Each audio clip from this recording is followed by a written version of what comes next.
प्रधानमंत्री नरेंद्र मोदी ने भी छात्रों के गुस्से पर शांति और इंसाफ का लेप लगाने की कोशिश की। सरकार के मंत्री लगातार एक्शन में हैं, लेकिन सरकार में शामिल बीजेपी के सहयोगी दलों के रुख को देखकर तो लगता है कि वो अभी तेल देख रहे हैं और तेल की धार देख रहे हैं।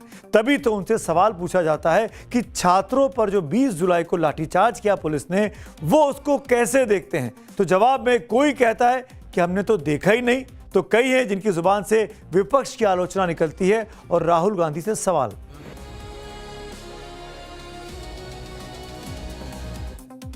हमने तो देखा ही नहीं। तो सुना आपने कि जिन दलों के समर्थन से केंद्र सरकार चल रही है, वो छात्रों की नाराजगी तो मोल लेना ही नहीं चाहते। इसीलिए सवाल चाहे जो भी हो, उनकी जुबान पर जवाब में विपक्ष से सवाल ही निकलता है, या फिर जवाब निकलता नहीं है और अनमने ढंग से निकलता है तो ऐसे मानो जंतर मंतर पर क्या हो रहा है उन्हें कुछ पता ही नहीं। सरकार और सड़क के बीच फंसे बीजेपी के सहयोगी दलों में ऐसे भी नेता हैं जो संसद भवन से 2 किलोमीटर के दायरे में हो रहे छात्रों के प्रोटेस्ट को न देख पा रहे हैं, न उनके आक्रोश की आवाज उनके कानों तक पहुंच रही है। ये हम क्यों कह रहे हैं, इसको समझने के लिए आप बीजेपी के सहयोगी जेडीयू के नेता और मोदी सरकार में मंत्री रामनाथ ठाकुर के इस बयान को सुनिए। तो जो बच्चों पर लाठीचार्ज हुआ वो ठीक नहीं था, आप लोग भी इस बात से सहमत है कि वो बच्चे हैं, इस तरह का एक्शन नहीं लेना चाहिए? तो देखा नहीं है, हमने देखा नहीं है इस पर क्या सादगी और मासूमियत है रामनाथ ठाकुर साहब की। उनको नौजवानों की वो चीख नहीं सुनाई पड़ रही जो लाठियां बरसने से निकली हैं। ठाकुर साहब को उस थप्पड़ की गूंज सुनाई नहीं पड़ रही जो एक पुलिस अधिकारी संदीप लांबा ने एक लड़की को मारा था। उन्हें वो नुकीली कील वाली लाठियां बिल्कुल नहीं दिखाई पड़ रही जिन्होंने कई घरों के चिरागों की पीठ लहूलुहान कर दी, सर फोड़ दिए। और तब नहीं दिखाई दे रही थी जबकि बीडी मार्ग स्थित उनके सरकारी निवास 301 स्वर्ण जयंती सदन से जंतर मंतर 2 किलोमीटर के दायरे में है। और कमाल देखिए, सोशल मीडिया के जमाने में माननीय मंत्री जी मोबाइल पर भी ऐसे वीडियो नहीं देखते जो रील और शॉर्ट्स के रूप में आजकल वायरल है। भारत सरकार ने 13 लोग भी जेल में हैं और उसकी जांच चल रही है, कार्रवाई हुई है। अब इससे ज्यादा सरकार क्या कर सकती है? और जो लोग नहीं जानते हैं उनको रामनाथ ठाकुर जी के बारे में कुछ बातें बता देता हूं। रामनाथ ठाकुर साहब उस राजनीतिक विरासत के प्रतीक हैं जिसमें संघर्ष है, त्याग है, साहस है और मानवीय सोच है। वो बिहार के पूर्व मुख्यमंत्री, गरीबों के हक के लिए बड़ी से बड़ी कुर्बानी के लिए तैयार रहने वाले और बड़े समाजवादी नेता भारत रत्न कर्पूरी ठाकुर साहब के पुत्र हैं।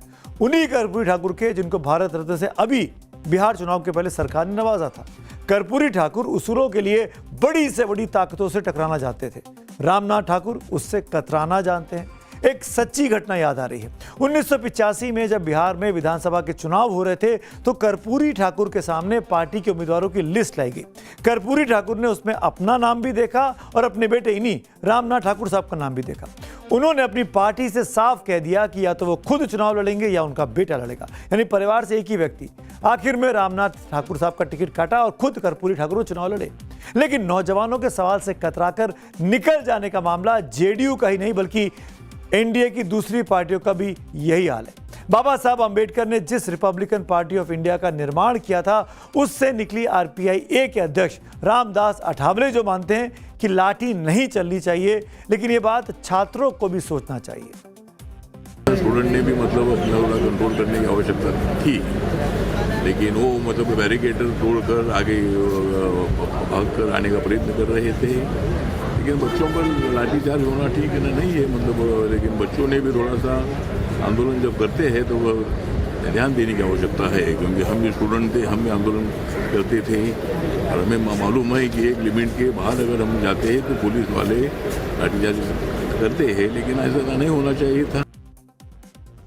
इसी बीच बीजेपी से निकलकर तमिलनाडु में अपनी अलग राजनीति शुरू करने वाले युवा नेता के अन्नामलाई ने भी छात्र आंदोलन का जो जंतर मंतर पर चल रहा है उसका समर्थन किया है। अपने लंबे चौड़े ट्वीट में अन्नामलाई ने सवाल उठाया कि सरकार ने विरोध प्रदर्शन को चरम तक पहुंचने क्यों दिया, छात्रों से बातचीत करने में इतनी देरी क्यों की। वहीं आरोप लगाया कि पिछले 5 सालों में नीट यूजी के पेपर 3 बार लीक हुए, लेकिन सिस्टम में कोई जवाबदेही तय नहीं हुई। वहीं विरोध प्रदर्शन का समर्थन यह कहकर किया कि शांतिपूर्ण प्रदर्शन छात्रों का मौलिक अधिकार है और छात्रों को लगे हाथ ये सलाह भी दी कि राजनीतिक या निजी स्वार्थों वाले तत्व आंदोलन को हाईजैक करने की कोशिश करते हैं, इसीलिए छात्र अपने मूल मुद्दे से ना भटके। अन्नामलाई एक वक्त तमिलनाडु बीजेपी के अध्यक्ष रहे हैं, फायरी भाषणों और तेवरों के लिए जाने जाते हैं, आईपीएस अधिकारी थे। इन्हीं युवाओं से बीच के निकल कर आए हैं। जब पिछले विधानसभा चुनाव में बीजेपी ने एआईएडीएमके के साथ हाथ मिलाया था तो अन्नामलाई इससे असहमत हो गए थे। वो असहमति इतनी बड़ी बाद में कि चुनाव खत्म होते होते अन्नामलाई ने बीजेपी से किनारा कर लिया।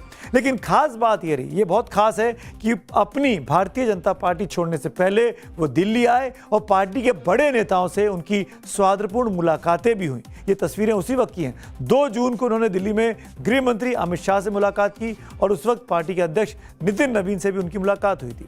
4 मई को चुनाव नतीजे आए और 5 मई को उन्होंने बीजेपी छोड़ने का ऐलान कर दिया और अपना नया संगठन बना लिया। दूसरी तरफ उस चुनाव तक टीएमसी की राज्यसभा सांसद रही सुष्मिता देव, जो कि बहुत खास थी ममता बनर्जी की, वो भी अब पाला बदल चुकी हैं, बीजेपी में आ गई हैं। अब जब वो बीजेपी की सांसद हैं, मात्र 2 महीने पुरानी, तो छात्रों के इस प्रोटेस्ट में जिन छात्रों को वो बड़ा बताती थी, अब वो बीजेपी की भाषा में राहुल गांधी को निशाने पर ले रही है। I feel that Mr. Gandhi should actually, on the floor of the House, tell us what is his vision on education, which cannot come on the record unless you debate it. Why are you not debating it? You are not an activist, you are leader of the opposition. So there needs to be some growing up, on that account.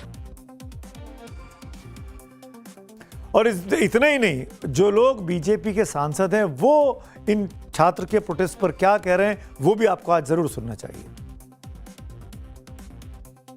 जो भी अपराधी 13 पकड़े गए हैं उनको इतनी कड़ी, बड़े से बड़ा वकील रख के कड़ी से कड़ी सजा दी जाए कि आने वाले भविष्य में कोई भी आप जरूरत ना करे इस भारत में बच्चों के भविष्य के साथ खेलें या नीट अखबार को लीक करने की ताकत रखें। जिस तरह से ये प्रोटेस्ट भी चल रहा है तो वो ठीक नहीं है, क्योंकि जनता ने जिस सरकार को चुना है वो कैसे सरकार चलाएगी ये उनका अधिकार है।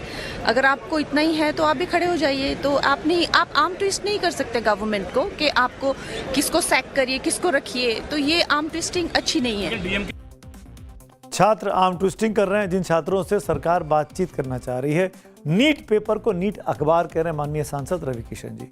आगे बढ़ते हैं आज की अगली कहानी की ओर। तारीख पर तारीख, तारीख पर तारीख, तारीख पर तारीख मिलती रही माय लॉर्ड, लेकिन इंसाफ नहीं मिला। मिली है तो सिर्फ ये तारीख। आपको याद होगा 1993 में फिल्म आई थी दामिनी, उसका ये डायलॉग आज भी बहुत ही रेलेवेंट बना हुआ है। कोर्ट में जजों की भारी कमी है, लंबित मुकदमों की बढ़ती संख्या और बार बार तारीख मांगने की वजह से लाखों मुकदमे भारतीय अदालतों में पेंडिंग पड़े हुए हैं और ये हालात अभी सभी कोर्ट की है। इसमें फास्ट ट्रैक कोर्ट्स भी शामिल हैं। ऐसे में आज जब पीएम मोदी ने पेपर लीक मामले में फास्ट ट्रैक कोर्ट बनाए जाने का ऐलान किया तो सवाल है कि जिस मामले पर देश भर में उबाल है उसमें फैसला आखिर आएगा कब, सजा कब होगी और पेपर लीक ना होने की कितनी गारंटी होगी।